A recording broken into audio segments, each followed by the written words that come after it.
Hello, students. This side Prashant, and the today's topic is hemodialysis devices. In this topic, we studied about what are the devices we are using in the hemodialysis. Like the most important device we are using in the hemodialysis is hemodialysis machine, but there is also some important machines or also some important devices are there. Without of them, there is no dialysis, there is no hemodialysis is possible. So just like that, the I could name the hemodialysis device and the dialyzer, the tubings. So these are the most important devices. Also, how can we operate and basically what is the hemodialysis machine? What are the function of hemodialysis machine? Why it is important in hemodialysis? What are the works it done during the dialysis? And why we prioritize in hemodialysis. We all study in this topic, we all study in this lesson. So basically hemodialysis device is very important for the hemodialysis. As we all know, peritoneal dialysis is very simple. Uh, Basically there is a PD machine, peritoneal dialysis machine, that is a device. So we don't have to use much devices as compared to the hemodialysis device. But yes, there is a device in PD also, that is used in PD. But in comparison to hemodialysis, there is a only one device that could be that could usable और not, आप उसको use कर भी सकते हो, आप उसके बिना भी पेरिटोनियल डायलिसिस कर सकते हो. That is more usable in night dialysis, night peritoneal dialysis. But in hemodialysis, each and every time you have to use the devices. Without these devices, you can't do the hemodialysis. So what are these devices? We will start from the beginning. So we are going to the next slide. So first of all, the introduction. Then dialyzer. Dialyzer is also a device which is using in the hemodialysis devices. So what is dialyzer? Dialyzer is made up of some fibers, some hollow fibers, some semi-permeable membranes, and it is packed with the plastic tubing, that is polycarbonate, that is made up of polycarbonate.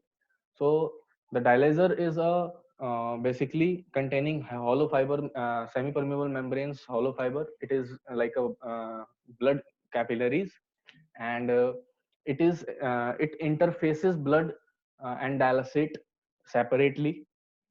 There is two compartment in dialyzer, that is a blood compartment and dialysate compartment. So the blood compartment is inside the fiber and the dialysate compartment is outside of the fiber. So it is interfaces across separately through the semi-permeable membrane. So this is the function of dialyzer. Basically dialyzer, we call dialyzer as a heart of hemodialysis. We called heart of hemodialysis because there is a reason. As we all know, our body cannot survive without heart. So if the heart is dead, it means the whole body is dead. Even we are thinking that brain is dead, then we are going into the coma. We don't call that body is completely dead. We only says that the brain is dead for some time, so that is the patient is in coma. It means the whole body organ is still working. Yeah, definitely your function, your hands and legs, your eyes, these some peripheral nerves are not working. You cannot move in the coma, but it is damn sure that your all organs are working because heart is independent. It is not depend on the brain. So by the loss of connection through the brain, it works, heart works independently. So that is why we says that the body is still uh, working, the organs are still working. It means this human is still alive. So we cannot say that if a brain dies, it means a person is die. We says always that if a heart die, if a person's heart die, it means his all body organs collapse and the body is dead, totally dead. So that is why we use it in hemodialysis. Basically hemodialysis is can't be possible without dialyzer. Without interfacing the blood and dialysate, the diffusion couldn't be possible, the osmosis couldn't possible, ultrafiltration couldn't be possible. So without osmosis, without diffusion, without ultrafiltration, there is no dialysis, because the dialysis is basically what does dialysis is a process which removes certain particles, certain toxic particles through the blood, through the patient's blood, and also it balance the electrolyte level into the blood, and also it removes the extra water from the blood. So these three things must be done in the hemodialysis. That means this dialysis is done very correctly, very adequate. So that is why this dialyzer is important. Without this dialyzer, the diffusion and ultrafiltration is not possible. And one thing I must clear here, so the osmosis is not done in the dialyzer. The osmosis is every time done inside the body, inside the body, where there is two compartment. First one is intracellular and second one is extracellular. So these are the compartments inside our body. So there must be osmosis done, and outside of the body in the dialyzer there is diffusion and ultrafiltration is done. Now the next is dialysis machine. Dialysis machine function. Dialysis machine function is mixes dialysate and control, monitor the whole treatment. Yes, dialysis machine क्या करता है, वो पूरे treatment को monitor करता है, like venous pressure, TMP, arterial pressure, blood pump, even the dialysis adequacy, KTYV. Okay, so the whole treatment is monitored by dialysis machine, and it also controls some things like कि blood में dialysate में कितना sodium होना चाहिए, dialysate में कितना potassium होना चाहिए, डायलिसेट का टेम्परेचर कितना होना चाहिए, डायलिसेट की कंडक्टिविटी कितनी होनी चाहिए. So this all are monitor and controlled by the dialysis machine. So this is the importance of dialysis machine. Okay, now we go to the next slide. Dialyzer components. So here are the dialyzer components with a diagram. So it contains the hollow fiber in a plastic housing that जो मैंने बताया, and blood compartment is inside the fiber. Yeah, so there is a fiber. उस fibre के अंदर वो hollow fiber होता है, उसके फाइबर के अंदर जगह होती है, उस जगह के अंदर हम ब्लड फिल करते हैं, and that is known as blood compartment. Dialysate compartment hollow fibre के बाहर वाली जो भी जगह होती है, जो भी पोर्शन होता है, उसमें डायलासेट आता है, तो दैट इज डायलासेट कंपार्टमेंट. और वहां पे ब्लड और डायलासेट दोनों एक दूसरे को इंटरफेस करते हैं separately. Okay, the last point is the header direct blood flow into the fibre. जो हेडर होता है डायलाइजर का, जो ऊपर का पोर्शन होता है, so here is the header, you can see here is the header. So ये हेडर ब्लड को डायरेक्टली फाइबर्स के अंदर पुट करता है बजाय फाइबर्स के बाहर जाने के. So this is the very important role for the header. अगर ब्लड डायलिसेट कंपार्टमेंट में चला जाएगा तो वहां पे फिर डायलिसिस बहुत रॉन्ग हो जाएगी. डायलिसिस में जो इलेक्ट्रोलाइट बैलेंसिंग होनी थी वो नहीं हो पाएगी. डेफिनेटली जो वाटर रिमूव हो रहा है उसमें कुछ ना कुछ गड़बड़ होगा, बैलेंसिंग नहीं होगी. सो एट लास्ट यूरिया और क्रिएटिनिन जो हमें रिमूव करना था वो नहीं रिमूव हो पाएगा. सो इसीलिए हेडर का बहुत इंपॉर्टेंट रोल है कि वो ब्लड को सीधा फाइबर के अंदर डाले, यानी कि ब्लड के जगह पे डाले, ब्लड कंपार्टमेंट में डाले. ओके,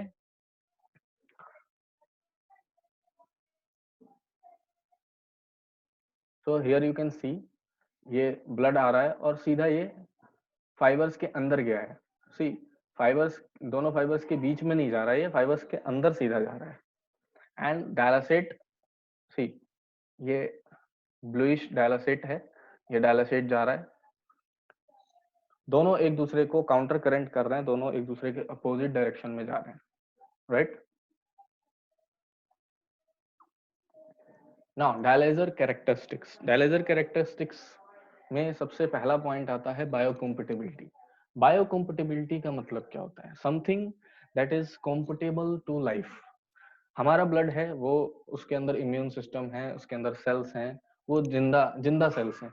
अगर वो किसी जगह पे जा रही हैं और वो जगह जो कि ब्लड से कनेक्ट हो रहा है, ब्लड से डायरेक्टली अटैच हो रहा है, ब्लड के सामने आ रहा है, तो डेफिनेटली वो बायोकम्पेटेबल होना चाहिए। अगर वो बायोकम्पेटेबल नहीं हुआ, ब्लड के इक्वल नहीं हुआ, तो वहां पे रिएक्शन होगा, इम्यून सिस्टम हमारा उसको एक्सेप्ट नहीं करेगा और उसको रिपेल कर देगा, right.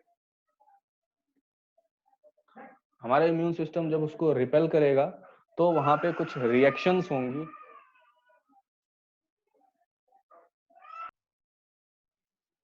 Even a biocompatible dialyzer membrane is a foreign body that can cause some immune reaction. Yes, मतलब जो बायोकम्पेटेबल जो डायलाइजर मेम्ब्रेन है वो एक फॉरेन बॉडी है, और जब भी ब्लड उससे कनेक्ट होगी तो वो एक फॉरेन सब्जेक्ट है, फॉरेन पार्टिकल्स है हमारे ब्लड के लिए, तो हमारा इम्यून सिस्टम रिएक्शन करता है। सो ये बहुत जरूरी है कि जो डायलाइजर मेम्ब्रेन हम यूज कर रहे हैं वो बहुत ज्यादा बायोकम्पेटेबल हो, क्योंकि जितना ज्यादा बायोकम्पेटेबल होगा रिएक्शन उतना कम होगा, और रिएक्शन जितना कम होगा ब्लड लॉस उतना ही कम होगा। इट मीन्स बायोकम्पेटेबिलिटी जितनी ज्यादा होती है, डायलिसिस बहुत अच्छी होती है, डिफ्यूजन बहुत अच्छा होता है, क्लियरेंस बहुत अच्छी होती है। Okay, now the second point is surface area. So surface area की मैं अगर बात करूं तो डेफिनेटली अगर किसी चीज का सरफेस एरिया ज्यादा है तो वहां पे बहुत ज्यादा सोल्यूट्स आएंगे, किसी चीज का सरफेस एरिया अगर कम है तो वहां पे बहुत कम सोल्यूट्स आते हैं।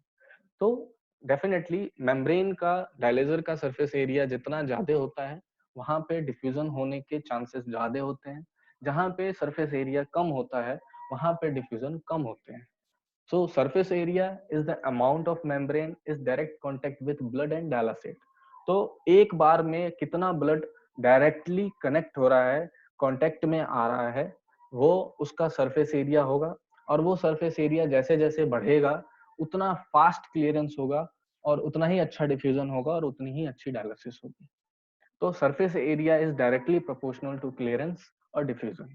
सरफेस एरिया जितना ज्यादा अच्छा होता है डिफ्यूजन उतना ही अच्छा होता है। Now the molecular weight. अब कोई भी चीज जो हम ब्लड से रिमूव कर रहे हैं वो उसका एक मॉलिक्यूल है, वो जैसे आरबीसी है, डब्ल्यूबीसी है, या फिर जो हम रिमूव कर रहे हैं यूरिया है, क्रिएटिनिन है, B2M है, विटामिन B12 है, तो ये सारी चीजें एक मॉलिक्यूल्स हैं और इन मॉलिक्यूल्स का एक वेट है, एक वजन है। तो अकॉर्डिंग टू डाल्टन्स उनका कुछ वजन है, जैसे यूरिया का जो वेट होता है वो 60 डाल्टन होता है, sorry, and creatinine weight is 113 dalton, 113 dalton होता है। तो ये बहुत कम मॉलिक्यूलर वेट के हैं, और जब भी हम डायलिसिस करते हैं तो ये बहुत इजीली रिमूव हो जाते हैं। तो एक स्पेसिफिक साइज है हर एक मॉलिक्यूल का, और वो अगर जैसे एक डायलेजर है, उस डायलेजर का मॉलिक्यूलर वेट है कि वो मैक्सिमम 15,000 डाल्टन तक की चीजों को रिमूव कर सकता है। तो डेफिनेटली 15,000 से नीचे जितने भी मॉलिक्यूल्स हैं उनको वो बहुत इजीली रिमूव करेगा, लेकिन अगर कोई 15,000 या 15,000 अबव है तो वो उसको रिमूव नहीं कर पाएगा, right.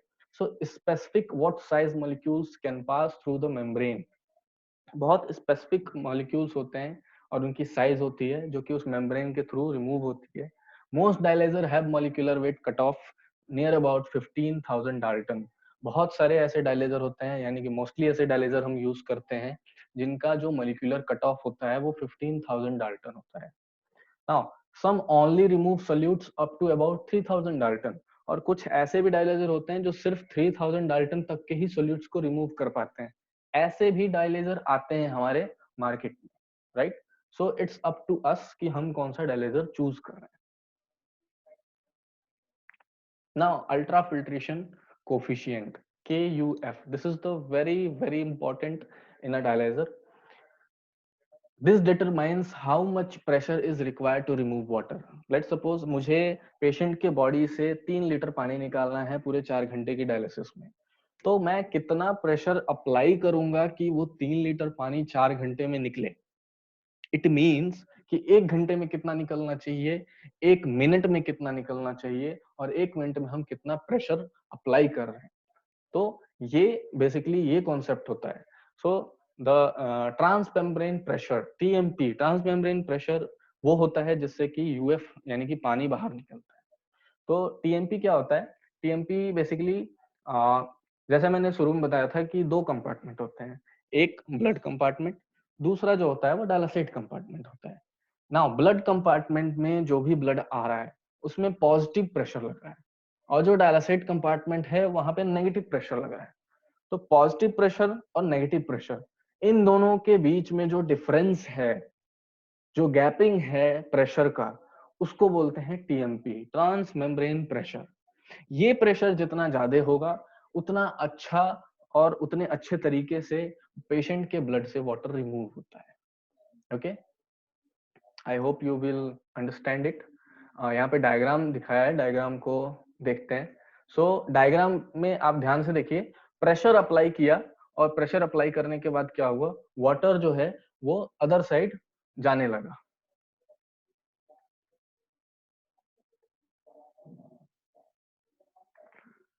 Now, ultrafiltration coefficient, the KUF of a dialyzer is in ml per hour per mmHg में होता है। इसका जो यूनिट है वो यही होता है, ml per mmHg per hour.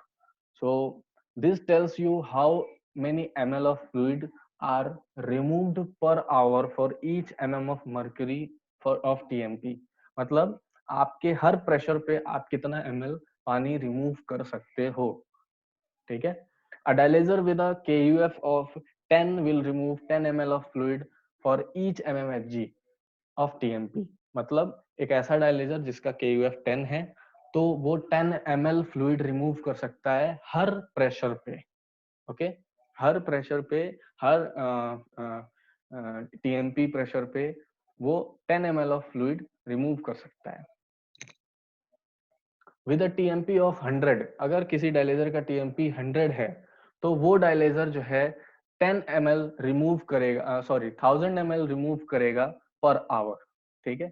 1 घंटे में वो 1000 ml रिमूव करेगा। This is all about calculation.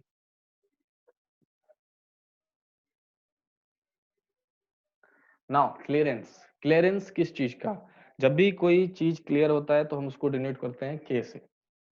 So clearance solute का, हम यहाँ पे सिर्फ सॉल्यूट के क्लियरेंस की बात करेंगे। अगर हम वाटर की रिमूवल की या फिर सॉल्वेंट की क्लियरेंस की बात करें तो वो हम केयूएफ में काउंट करते हैं। केयूएफ उसकी यूनिट आती है, केयूएफ में वो अप्लाई होता है। अगर हम डिफ्यूजन की बात करें या सॉल्यूट क्लियरेंस की बात करें तो वो हमारा इसमें आता है, डायलेजर क्लियरेंस मास ट्रांसफर एरिया कोफिशिएंट में आता है। Basically mass transfer area coefficient जो होता है वो एम ए इन्फिनिटी के इन्फिनिटी ए होता है। के इन्फिनिटी ए में हम सॉल्यूट, ट्रांसफर, डिफ्यूजन, ये सारी चीजें कैलकुलेट करते हैं। तो solute removal over a given amount of time, मतलब एक गिवन एक टाइम दे दिया गया है और उस टाइम में कितना सॉल्यूट रिमूव हुआ, ठीक है, at a given blood flow rate, और कितना हमने ब्लड फ्लो रेट रखा, ठीक है। ये सॉल्यूट रिमूवल उस चीज के ऊपर डिपेंड करेगा, जितना हमने ब्लड फ्लो रेट रखा और जितना हमने टाइम लगाया। क्योंकि जितना हम ब्लड फ्लो रेट रखते हैं उसके डबल हमेशा डायलिसिट फ्लो रेट रहता है, राइट। और टाइम भी मैटर करता है क्योंकि उसी लिमिटेड टाइम में हमें प्रेशर लगा के वो चीज रिमूव करनी है। Now stated as ml per minute, जो मास ट्रांसफर एरिया कोफिशिएंट का यूनिट होगा वो ml पर मिनट में होता है, of blood cleared for a solute at a specified blood flow rate. एक स्पेसिफाइड ब्लड फ्लो रेट पे जो भी क्लियरेंस होता है उसको हम के से डोनेट करके और यूनिट दे देते हैं ml पर मिनट का। ओके, यहाँ पे कुछ क्वेश्चंस हैं, if you can try, you must try. Now dialyser solute removal, dialyser के अंदर जो भी सॉल्यूट रिमूवल्स होते हैं वो डिफ्यूजन की वजह से होते हैं definitely. So diffusive clearance are dependent upon, जो भी डिफ्यूजिव क्लियरेंस होते हैं, जो भी सॉल्यूट्स डिफ्यूज होने वाले होते हैं, वो किस चीज पे डिपेंड करते हैं, तो वो ब्लड फ्लो रेट पे डिपेंड करते हैं, डायलिसिट फ्लो रेट पे डिपेंड करते हैं, और मेम्ब्रेन सरफेस एरिया पे डिपेंड करते हैं। ब्लड फ्लो रेट जितना अच्छा होगा उतना ही अच्छा डिफ्यूजन होगा, डायलिसिट फ्लो रेट जितना अच्छा होगा उतना अच्छा डिफ्यूजन होगा, मेम्ब्रेन सरफेस एरिया जितना ज्यादा होगा उतना ही अच्छा डिफ्यूजन होगा, राइट। नाउ कन्वेक्शन, कन्वेक्शन बहुत इंपॉर्टेंट है। क्यों? क्योंकि कन्वेक्शन में अल्ट्रा फिल्ट्रेशन भी होता है और डिफ्यूजन भी होता है। बेसिकली अल्ट्रा फिल्ट्रेशन और डिफ्यूजन दोनों के कॉन्सेप्ट को मिला के कन्वेक्शन बनता है, बट इसमें थोड़ा सा डिफरेंट है, क्योंकि यहाँ पे जो सोल्यूट रिमूवल होता है वो पानी की वजह से होता है। पानी के रिमूवल की वजह से, सॉल्वेंट ड्रैग की वजह से सोल्यूट रिमूव हो जाता है, ठीक है। तो इसको हम बोलते हैं कन्वेक्शन। सो सोल्यूट्स स्मॉलर देन मेम्ब्रेन, वो सोल्यूट्स जो मेम्ब्रेन के पोर से छोटे हैं, वो बाय चांस सॉल्वेंट ड्रैग की वजह से रिमूव हो जाते हैं, उसको हम कन्वेक्शन बोलते हैं।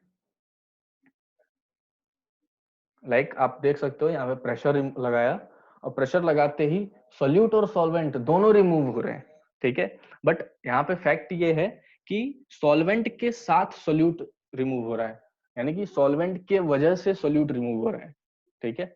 तो इसलिए इसको कन्वेक्शन बोलते हैं। जैसे आपने देखा होगा कुछ नदियां होती हैं जो चलती रहती हैं और जाके कहीं तालाब में मिल जाती हैं, तो वो नदियां क्या करती हैं, जहां से उसकी शुरुआत होती है वहां से वो कुछ ना कुछ डस्ट पार्टिकल लेके आ रही होती है। मतलब जो डस्ट है वो क्या है, सोल्यूट है, और जो वाटर है वो क्या है, सॉल्वेंट है। तो वो वाटर की वजह से वो सोल्यूट आ रहा है, ना कि वो खुद चल के आ रहा है, ठीक है। तो वाटर की वजह से, यानी कि वो सॉल्वेंट ड्रैग की वजह से वो सोल्यूट आ रहा है, और कहीं आके वो बैठ जाता है, दब जाता है, फिर आगे नहीं बढ़ता। तो उसको बोलते हैं सॉल्वेंट ड्रैग, उसको बोलते हैं कन्वेक्शन। सेम हम डायलिसिस में भी अप्लाई करते हैं, प्रेशर अप्लाई करते हैं, पानी निकालते हैं, और पानी के साथ साथ ऑटोमेटिकली सॉल्यूट भी निकल जाता है। So that is known as convection. Now dialyser solutes removal, adsorption. Adsorption क्या होता है? एडसॉर्प्शन का मतलब होता है किसी के भी सरफेस पे चिपक जाना। Some molecules, specially low molecular weight proteins, stick to the membrane.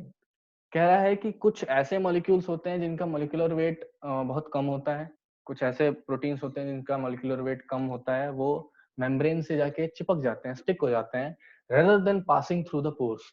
बजाय पास होने के, बजाय पोर्स पोर्स के through other side, dialysate side जाने के, वो वहीं पोर्स पे चिपक जाते हैं।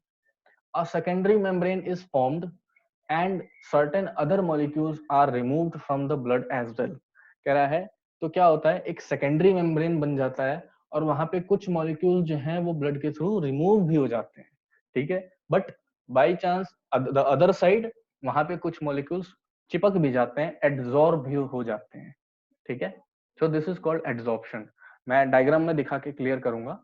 यहाँ पे देखेंगे आप, ये रेड कलर का जो प्रोटीन है, ये आगे बढ़ा, और सी कुछ यहाँ पे एड्सॉर्ब हो गए और कुछ वहां से पास ऑन हो गए।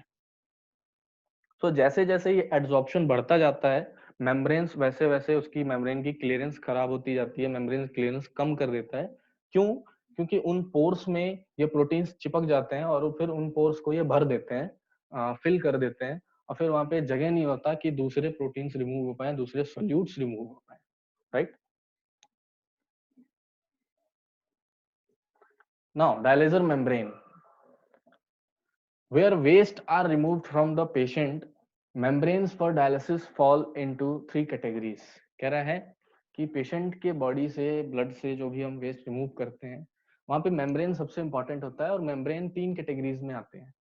सो the membranes are formed in cellulosic, modified cellulose and synthetic membranes। आज के टाइम में हम हर जगह सिंथेटिक यूज करते हैं, बट बहुत टाइम पहले जब डायलिसिस बहुत बिल्कुल न्यूली इन्वेंट हुआ था, तो हम सेलुलोसिक मेम्ब्रेन यूज करते थे। देन उस मेम्ब्रेन को हमने थोड़ा सा मॉडिफाई किया, मॉडिफाई करके उसको मॉडिफाइड सेलुलोज बोला। बट उसमें भी कुछ ना कुछ प्रॉब्लम्स थी, बायोकम्पेटिबिलिटी कम थी, सेलुलोज में बहुत ज्यादा कम थी, मॉडिफाइड सेलुलोज में भी कम था। देन उसके बाद से उसको और मॉडिफाई किया और उसको सिंथेटिक कर दिया गया पूरा का पूरा।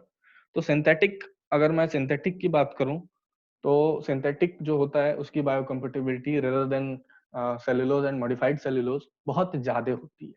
तो यहाँ पे रिएक्शन कम होता है, क्लियरेंस अच्छी होती है, ओके। सी सेलुलोसिक जो मेम्ब्रेन्स हैं, fibres are made up of cotton based materials. ये कॉटन बेस्ड मटेरियल से बनते थे, ठीक है। हॉलो फाइबर होते थे, अनकॉमनली यूज टुडे, आज के टाइम में बहुत कॉमनली अनकॉमनली यूज करते हैं हम इसको, मोस्ट प्रोबेबली यूज ही नहीं करते हम। Molecular weight cut off in the range of 3000 Dalton, मतलब इसमें से सिर्फ बहुत ज्यादा अगर बहुत ज्यादा मॉलिक्यूल्स रिमूव होंगे तो वो 3000 डाल्टन तक के रिमूव होंगे, उससे बड़े मॉलिक्यूल्स रिमूव नहीं हो सकते, ठीक है। लीस्ट एड्सॉर्बेटिव मतलब ये बहुत कम एड्सॉर्बेटिव था, इसमें चीजें बहुत कम चिपकती थी। एंड लीस्ट बायोकम्पेटेबल, तो ये जितना कम एड्सॉर्बेटिव था उतना ही कम बायोकम्पेटेबल भी था। क्यों? क्योंकि जब एड्सॉर्प्शन होता है ब्लड मॉलिक्यूल्स का, तो नेक्स्ट टाइम जब उस डायलिजर को हम पेशेंट पे यूज करते हैं तो वहां पे बायोकम्पेटेबिलिटी इंक्रीज हो जाती है, क्योंकि वहां सरफेस पे ऑलरेडी उस ब्लड का बंदा है जो लास्ट टाइम डाई हो गया था वहां पे। तो ब्लड पहचान जाता है कि नहीं यार ये तो अपना दोस्त है, यहाँ पे अपन आ चुके हैं पहले भी, इस रास्ते पे हम पहले भी आ चुके हैं, तो इट मीन्स ये रास्ता हमने पहले देखा है, तो बायोकम्पेटेबिलिटी बढ़ जाती है। बट सेल्यूलोसिक मेम्ब्रेन जो है वो एड्सॉर्प्शन कम करती थी, इसकी वजह से बायोकम्पेटेबिलिटी भी कम थी उसकी। Okay, now modified cellulose an improvement over standard cellulose, cellulose को थोड़ा सा इम्प्रूव किया गया। The hydroxyl group is replaced with the cellulosic acetate, हमने सेल्यूलोसिक एसीटेट के साथ हाइड्रोक्साइल ग्रुप को रिप्लेस किया, तो मॉलिक्यूलर कट ऑफ बहुत अच्छा हो गया 15,000 dalton. In general more biocomfortable than cellulosic membrane, और जनरली अगर बात करें तो सेल्यूलोसिक मेम्ब्रेन से ज्यादा बायोकम्फर्टेबल हो गया, बट सिंथेटिक मेम्ब्रेन से फिर भी कम था। और सबसे बड़ी बात, मॉडिफाइड सेलुलोज की जो मेम्ब्रेन थी बहुत जल्दी रैप्चर हो जाती थी, प्रेशर बहुत ज्यादा नहीं झेल पाती थी। जैसा मैंने टीएमपी की बात की थी, तो जब भी टीएमपी लगता था तो बहुत ज्यादा टीएमपी नहीं झेल पाती थी, तो पेशेंट के अंदर से पानी रिमूव नहीं कर पाते थे हम बहुत अच्छे से, इट मीन्स एक अच्छी डायलिसिस हम नहीं दे पाते थे। तो इसीलिए हमने इसको भी रिप्लेस किया और सिंथेटिक लाए। सिंथेटिक क्या होता है, थोड़ा सा मजबूत होता है, सेम मॉलिक्यूलर कट ऑफ होता है और बायोकम्पेटिबिलिटी भी ज्यादा होती है। See synthetic membrane made up of plastic like polysulfone, polyacrylonitrile, molecular cut off इसका भी 15,000 डाल्टन होता है, मोस्ट एड्सॉर्बेटिव होता है, मतलब बहुत ज्यादा एड्सॉर्प्शन होता है इसके अंदर, और बहुत ज्यादा बायोकम्पेटेबल भी होता है ये। हाँ, यहाँ पे कुछ क्वेश्चंस हैं, if you want you can try it. Now dialysate two concentrates, डायलासेट जो भी हम बनाते हैं उसका दो कंसंट्रेट होता है, दो चीजें मिलके हम बनाते हैं definitely, acid concentrate and bicarbonate. Acid concentrate में क्या होता है, वहां पे इलेक्ट्रोलाइट्स होती हैं like sodium, potassium, magnesium, calcium, chloride, और ग्लूकोज और एसिटिक एसिड भी होता है ना। ग्लूकोज हम यूज करते हैं ताकि पेशेंट को डायलिसिस के दौरान ग्लूकोज की कमी ना हो, उसके ब्लड में से ग्लूकोज रिमूव होता है, ठीक है, तो ग्लूकोज भी डालते हैं। प्लस एसिटिक एसिड इसलिए डालते हैं क्योंकि ए पार्ट जो हमने बनाया, एसिड कंसेंट्रेट जो हमने बनाया है, वो जब बाइकार्बोनेट से मिक्स होता है, तो बाइकार्बोनेट में देखो आप क्या होता है, सोडियम बाइकार्बोनेट होता है एंड सोडियम क्लोराइड होता है। तो बाइकार्बोनेट एक बहुत अच्छा मीडियम है बैक्टीरिया को ग्रो करने का। जैसे ही बाइकार्बोनेट आप ओपन एरिया में 5 मिनट के लिए रखोगे, वहां पे बैक्टीरिया तुरंत ग्रो हो जाएगा। तो इसीलिए जब बाइकार्बोनेट और एसिड कंसंट्रेट दोनों मिक्स होते हैं मशीन के अंदर, तो वहां पे एसिटिक एसिड जो होता है वो उसमें बैक्टीरिया ग्रो नहीं होने देता। बाइकार्बोनेट के अंदर जो भी बैक्टीरिया ग्रो होने के चांसेस होते हैं वो उसको ग्रो नहीं होने देता, वो उसको किल कर देता है। प्लस जो बाइकार्बोनेट होता है, सोडियम बाइकार्बोनेट जो होता है, वो भी हमारे बॉडी के अंदर मेटाबॉलिक एसिडोसिस का काम करता है, और एसिटिक एसिड भी जब हमारे बॉडी के अंदर जाता है तो हमारा लिवर उस एसिटिक एसिड को डाइजेस्ट करके बाइकार्बोनेट में कन्वर्ट कर देता है, और वो भी फिर मेटाबॉलिक एसिडोसिस को कंट्रोल करने में लग जाता है। मतलब इसमें कोई भी चीज नुकसान करने वाली नहीं होती है। अगर मैं पीछे के टाइम की बात करूं, हिस्ट्री की बात करूं, तो पहले के टाइम में बाइकार्बोनेट हम यूज नहीं करते थे, हम एसिडिक एसिड ही यूज करते थे।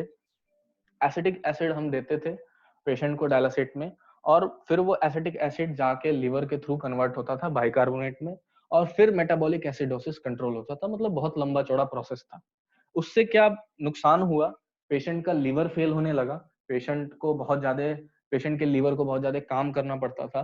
पेशेंट किडनी डैमेज की वजह से ऐसे ही वीक होता है, इम्यून सिस्टम भी वीक होता है, बाकी के ऑर्गन्स भी वीक हो जाते हैं, प्लस ऊपर से उसके लिवर को बहुत ज्यादा फंक्शन करना पड़ता था। साथ ही साथ अगर कोई भी एसिटिक एसिड लाइक अगर लीवर कैपेबल नहीं हुआ उसको डाइजेस्ट करने में, तो वो एसिटिक एसिड फिर हार्ट पे डैमेज करता था, हार्ट पे जाके इफेक्ट करता था।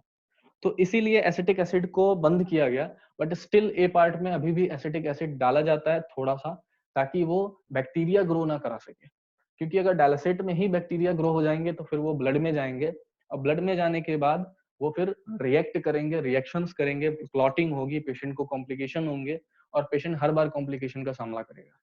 तो इसीलिए एसिटिक एसिड थोड़ा सा डाला जाता है, ताकि बाइकार्बोनेट में कोई भी बैक्टीरिया ग्रो ना हो, और जो डायलासेट है वो बिल्कुल स्टेराइल रहे, बैक्टीरिया फ्री रहे। ओके, नाउ डायलासेट में जो most important electrolyte sodium, and the first electrolyte is primary electrolyte is sodium. In the blood stream is the highest concentration, blood stream में highest concentration होती है। normal blood में अगर मैं बात करूं 135 to 145 milli equivalent per litre होता है जो इसका concentration होता है। डायलासेट में भी हम नॉर्मली 140 मिली इक्विवेलेंट पर लीटर रखते हैं, ठीक है, ताकि ब्लड में जो नॉर्मल क्वांटिटी है वो मेंटेन हो पाए। अगर ज्यादा है तो रिमूव हो जाएगी ब्लड में, और अगर कम है तो ऐड हो जाएगा डायलासेट में से। Second is potassium. पोटेशियम बहुत बहुत ही ज्यादा इंपॉर्टेंट इलेक्ट्रोलाइट है, और बहुत डेंजरस भी है। अगर बढ़ जाए तो बहुत डेंजरस है, और अगर कम हो जाए तो भी डेंजरस है, क्योंकि पोटेशियम एक ऐसा इलेक्ट्रोलाइट है जो हमारे हार्ट को फंक्शन करने में हेल्प करता है, यानी कि हार्ट के नर्व कंडक्शन में हेल्प करता है, इलेक्ट्रिकल इम्पल्स कंडक्शन में हेल्प करता है, सॉरी नर्व कंडक्शन नहीं, इलेक्ट्रिकल इम्पल्स कंडक्शन में हेल्प करता है। So a major electrolyte in the intracellular fluid is potassium, essential to nerve conduction in conduct heart function. So यहाँ पे nerve conduction दिया है, nerve conduction से मतलब ये है कि इलेक्ट्रिकल इम्पल्स को जनरेट करना। इलेक्ट्रिकल इम्पल्स जो हार्ट के अंदर होती हैं, बिना इलेक्ट्रिकल इम्पल्स के हार्ट हमारा काम ही नहीं कर सकता, पंप ही नहीं कर सकता, तो उसको जनरेट करने का काम पोटेशियम का होता है। Normal serum potassium level are 3.5 to 4.5 milli equivalent per litre. तो नॉर्मल जो पोटेशियम की लेवल होती है वो 3.5 टू 4.5 मिलीग्राम पर लीटर होती है। ओके, नाउ डायलासेट में द थर्ड इलेक्ट्रोलाइट है वो मैग्नीशियम है। सो मैग्नीशियम के ऊपर दो पॉजिटिव चार्जेस होते हैं, vital to muscle nerve and carbohydrate use. So ये मसल्स के लिए, नर्व्स के लिए, और कार्बोहाइड्रेट जो भी हम यूज करते हैं उसके लिए बहुत ज्यादा इंपॉर्टेंट होता है। नॉर्मल लेवल जो सीरम में होता है 1.4 टू 2.1 मिलीग्राम पर लीटर होता है, बट जो डायलासेट में हम इसको पुट करते हैं 0.5 to 1.0 milligram per litre use करते हैं, क्योंकि मैग्नीशियम हम नहीं चाहते कि बढ़े, मैग्नीशियम जितना कम रहेगा उतना बेटर है। नाउ कैल्शियम, कैल्शियम बहुत इंपॉर्टेंट इलेक्ट्रोलाइट है। कैल्शियम हमारे इंट्रासेलुलर और एक्स्ट्रासेलुलर फ्लूइड दोनों जगह पाया जाता है।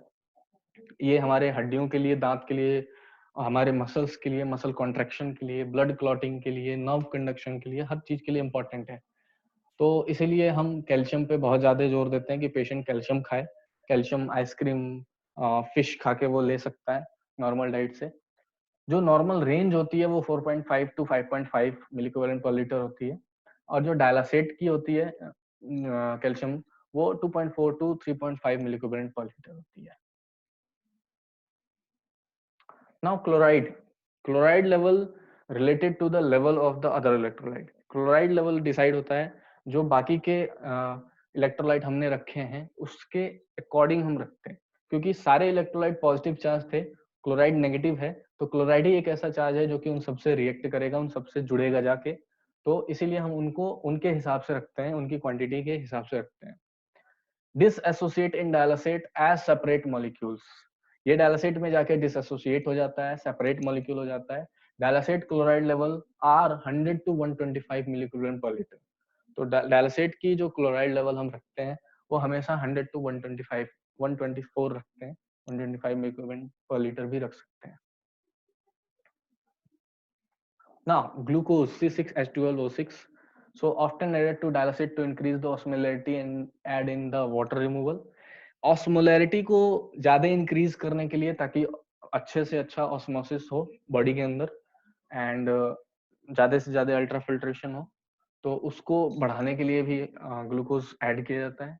Can help minimise loss of serum glucose and reduce muscle breakdown. तो ये भी हेल्प करता है कि बॉडी के अंदर से उस सीरम ग्लूकोज कम लॉस हो, कम से कम लॉस हो, और मसल ब्रेकडाउन कम हो। तो जितना ज्यादा ग्लूकोज पेशेंट के अंदर रहता है उतना अच्छा है, अनटिल अनलेस पेशेंट डायबिटिक ना हो, तो वहां पे थोड़ा ध्यान देना पड़ता है। Now bicarbonate, a buffer that help maintain constant pH. Blood का हमारा पीएच होता है, जो नॉर्मल ब्लड का पीएच होता है वो 7.35 टू 7.45 होता है। तो इस पीएच को मेंटेन करके रखना बहुत जरूरी है, नहीं तो पेशेंट को मेटाबॉलिक एसिडोसिस हो जाता है। तो बाइकार्बोनेट एक ऐसा बफर है, HCO3, जो कि ब्लड के पीएच को मेंटेन करने में हेल्प करता है, इसीलिए बाइकार्बोनेट बहुत इंपॉर्टेंट है। It helps neutralize acid that build up into the blood when the failed kidney can't excrete them। कह रहा है फेल्ड किडनी जो है वो जब एक्सक्रीट नहीं कर पाती है जो एक्स्ट्रा एसिड होता है बॉडी ब्लड में, तो ये बफर जो है जाके उसको न्यूट्रलाइज करता है और उसको रिमूव करता है। Use to restore body buffer store. अगर हम बात करें स्टोर की, तो हमारे बॉडी में लिवर एक ऐसी जगह है जहाँ पे स्टोर होता है, ये वहां से ये स्टोर होके और ब्लड को न्यूट्रलाइज करता रहता है। होता क्या है बेसिकली, HCO3 बाइकार्बोनेट होता है, और जब ब्लड में हाइड्रोजन बढ़ जाता है तो वो ब्लड मेटाबॉलिक एसिडोसिस एसिडोसिस में चला जाता है। बेसिकली उसको एसिड बोलते हैं। तो जितने भी हाइड्रोजन हैं, जब वो HCO3, एक HCO3 से जब एक हाइड्रोजन रिएक्ट करता है, तो वहां पे 1H2O बनता है और 1CO2 बनता है। CO2 को हम अपने लंग्स के थ्रू बाहर एक्सेल कर देते हैं, और जो बचा हुआ वाटर है उसको हम डायलिसिस के थ्रू रिमूव कर देते हैं। तो इस तरीके से हम पेशेंट का जो मेटाबॉलिक एसिडोसिस है उसको कंट्रोल करते हैं। Now again there is some questions. Now, hemodialysis delivery system. So we will study it into the next episode.